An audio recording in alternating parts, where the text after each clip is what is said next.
I believe at that moment Puffy was terrified for his life.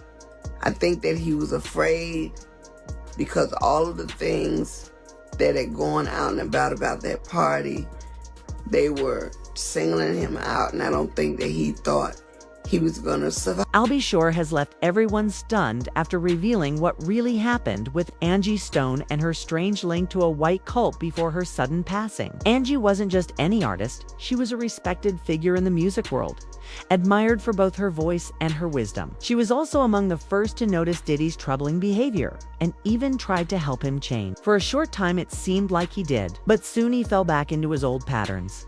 What makes Angie's death even more disturbing is the timing. Just a few days before she passed, she was getting ready to take legal action against Universal Music Group, accusing them of stealing millions from her. No one is openly saying Universal had anything to do with what happened, but the situation feels suspicious, and Al B. Sure isn't holding back.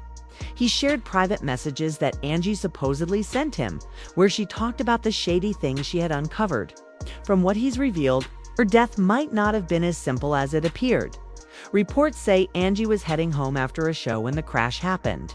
Her car flipped several times, leaving her and her team badly hurt. Witnesses claim she was still alive after the accident and trying to escape the wreck. Then, out of nowhere, a truck came speeding in and smashed into her overturned car while she was still trapped inside. That second hit was what took her life. What's strange is that out of everyone in the crash, Angie was the only one who didn't make it. It's hard not to question how someone could experience accidents back-to-back in the same few minutes and end up being the only person who dies. It doesn't sit right with many people, especially considering what Angie was dealing with before that night. She had reportedly found out that Universal Music Group had been keeping her royalty money for years, and it wasn't a small amount. More than $10 million had supposedly gone missing over decades. Angie was furious and ready to fight back. She told close friends that if she had received what was owed to her, she could have retired 20 years earlier. Instead, she had to keep performing and working non-stop just to survive. That's what makes her last night so tragic. She shouldn't have still been working those long hours, but because her money had been taken, she had no other option. On the night she died, she was driving home from another late show around 4 a.m. a time most people are asleep. She shouldn't have had to be out there, but she was doing what she needed to keep going. Now that these details are coming out, people are starting to question whether her death was truly an accident, or if someone wanted to silence her before she could reveal the truth. With Al B. Sure exposing everything he knows, it's getting harder to ignore the signs that something much darker might have been happening behind the scenes. A lot of my publishing, a lot of my royalties, my mechanicals, they have all pretty much been stolen. Where are my royalties going? Because I'm not getting this. Come to find out, Universal Music has been receiving all my royalties, all my mechanicals. But they have taken all the monies that were due to me, people that were working on my behalf, never even registered the songs, all the songs that I've done. I'm only coming to find out they were not properly registered by the companies that I signed over to. So I am truly a walking testimony that God has carried me all this time. Because if you only knew how much money they have taken from me, how much they have stolen from me, money that I'm supposed to be, I should have been able to retire 20 years ago with the money I've made, supposedly. But there are key people that have been driving the ships. And what they've been doing is improperly representing me, improperly stealing from me, taking things in their own hand, changing and switching lanes because they knew I didn't know that part. The legal side, when you hire attorneys and managers and agents, and all, they're supposed to make sure the gray area over there that they're in the driver's seat for, they're supposed to make sure you're taken care of. So I'm just here to let you know, one way or the other, Universal Music, you're going to have to give up my coins.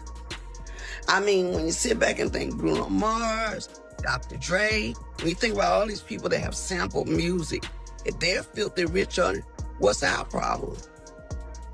And that's why I'm telling on Universal and all the people that y'all work with me, y'all know who you are. You've been spotted. You've been seen. Your worth is useless to me now because I've seen the data. That's all I'm going to say.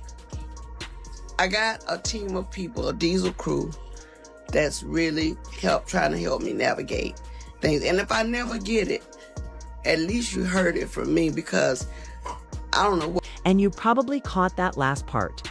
Angie said it herself. She explained that the reason she made that video and shared all those details was because she didn't know what the label might do to avoid paying her what she was owed. She sounded frightened, but determined to tell the truth. Then, just a few days later, she was in that strange car crash at 4 a.m. What makes it even harder to accept is that everyone else involved survived. Yet she was the only one who didn't. That doesn't feel like bad luck. Something about it seems off. And people are beginning to question what really went on. This story goes beyond Diddy's secret parties or music industry politics. There's something much deeper and darker underneath it all. Before she died, Angie talked about going through what she called a spiritual attack. She said it made her dangerously sick and caused a severe blood infection that left her hospitalized. Things got so bad that doctors weren't even sure she would make it. During that time, Angie told her close friends that she could sense something dark surrounding her, as if someone or something wanted her gone. She didn't think it was just an illness. She believed it was connected to the same people she had been trying to expose. She said the only reason she survived that infection was because of the constant prayers and love from those who cared about her. That's what makes everything about her story so unsettling. It's as if she had to fight for her life twice, once in the hospital and again on that dark road the night she died. When you put all of it together, her legal fight, the missing money, her fear of being silenced, and the strange illness, it creates a picture that's impossible to ignore. Angie seemed to know something was coming, and she tried to warn everyone before it was too. I knew it was an attack. I knew it was a spiritual attack on me. However, I was treated, and God healed, cleared up. They cleared up the blood infection. When Angie was still alive, she didn't talk much about the infection that nearly took her life. She kept it private, only saying that it was serious enough to put her in the hospital. But after she passed, Al B. Sure shared his own version of what really happened. According to him, that illness might have been the industry's first attempt to get rid of her. He didn't hold back. And while some praised him for speaking up, others criticized the way he went about it. The backlash wasn't about him exposing the truth. It was about how personal he got. Al posted what was meant to be a heartfelt tribute to Angie on social media. But instead of keeping it simple, he included screenshots of their private text messages. In those messages, Angie had opened up about deeply personal matters that many felt should have stayed private. What was meant to be a message of love and respect quickly turned into a debate about privacy and boundaries. He began the post with a touching note, writing, "I can't really gather my thoughts at the moment to say anything close to describing the profoundly brave and amazing woman my sister star Angie Stone was."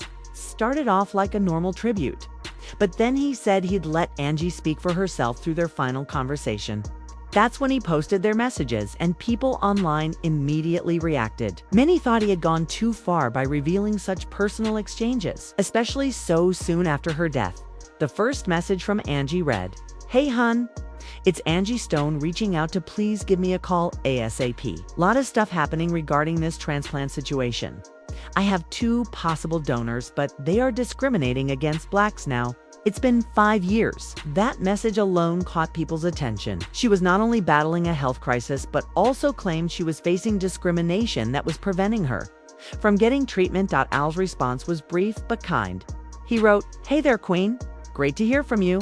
I'm on the plane and will touch base with you as soon as I touch down." It seemed like a normal exchange at first, but what came next made things more mysterious. On her following message, Angie mentioned Diddy and said she was relieved he was finally being exposed after Al had warned everyone for years. She also talked about Kim Porter, Diddy's late ex, saying she believed Kim's spirit was helping uncover the truth about him from the other side. Angie's message read, "Call me when you get a moment to chop it up with me.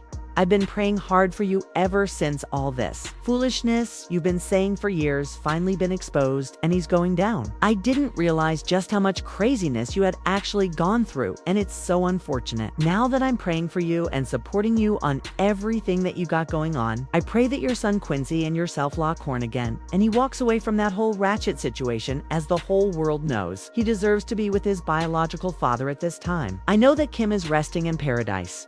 She was born a couple of days before me, so I know her spirit well. I know how she rolled, and I can assure you that she's been the one assisting you from the other side. Be blessed and know that I'm here for you no matter what. Peace and blessings, King. Reading those words after Angie's passing sent chills through many people. Her tone was calm and spiritual, but knowing what happened soon after made it sound almost like a warning. It became even more unsettling when people realized she mentioned Diddy just days before her death, right before she was killed. Angie told friends and family that Diddy had reached out to her, asking for prayers because he feared for his own life. This came after his long history of controversy, including the fallout from the incident with Sheehan and Jennifer Lopez years earlier. Angie, who was deeply spiritual, said she prayed for him but warned that the same dark energy surrounding him was beginning to close in again. For many fans, all these pieces, her mysterious illness, the lawsuit against Universal, her talk about spiritual attacks, and now these text messages seem connected. It feels like she was surrounded by danger on all sides. Whether or not people believe in conspiracies, the timing and circumstances are impossible to overlook. Angie seemed to know she was in trouble. And her final messages now feel like both a warning and a cry for help that no one understood until it was too late. Just happened to be in the studio this particular day. And because he never ever really bothered with me or spoke to me in that fashion, I wasn't a part of Uptown. I was just at MCA. On this particular day, I was coming off the elevator. I will never forget it as long as I live. And Puffy came to me, first time, speaking to me as a decent human being. And he said, "Hey, Miss Stone." I said, "Yeah, what's up?" He said, "How are you?" I said, "I'm fine. I'm shocked you speaking to me." He said, "Miss Stone, would you please pray with me?" I said, "Well, of course." When he asked me to pray with him, I believe at that moment Puffy was terrified for his life. I think that he was afraid because all of the things that had gone out and about that party, they were singling him out, and I don't think that he thought he was going to survive it. And I was just happy that whenever he didn't speak to me, I knew he couldn't see me. But on this day, he saw the God in me, which was so. Angie was connected to many different circles in the entertainment world, and some believe her death wasn't an accident, but a result of her knowing too much. Rumors began to spread that she had ties to an occult-like sorority group called Zeta Phi Beta. Most people didn't even know she was involved with them until the group publicly acknowledged her after she passed away. No one really knows why she joined, but some say she did it for protection after several alleged attempts on her life by people in the industry. Sadly, if those stories are true, it still didn't keep her safe. Fans online had a lot to say about it. One person compared her death to that of Lisa Left Eye Lopes from TLC, another talented woman who also died in a car accident where her vehicle flipped. And she was the only one who didn't survive. People called it eerie, tragic, and hauntingly similar. Others believed Diddy had something to do with the dark energy surrounding Angie before she died. One commenter wrote that Diddy, being centered, knew Angie was the only person who would still show him compassion because of her spiritual heart. She once said he ignored her for years, even though he knew how gifted she was. According to that theory, he was draining her energy like a vampire, feeding off her kindness without ever giving anything back. People described Angie as an earth angel, someone whose light attracted both good souls and dark forces. Her passing left many wondering what really happened and whether powerful people wanted her gone. What do you think about the strange circumstances surrounding Angie's death? Could it be another example of the industry silencing someone who knew too much? Share your thoughts below.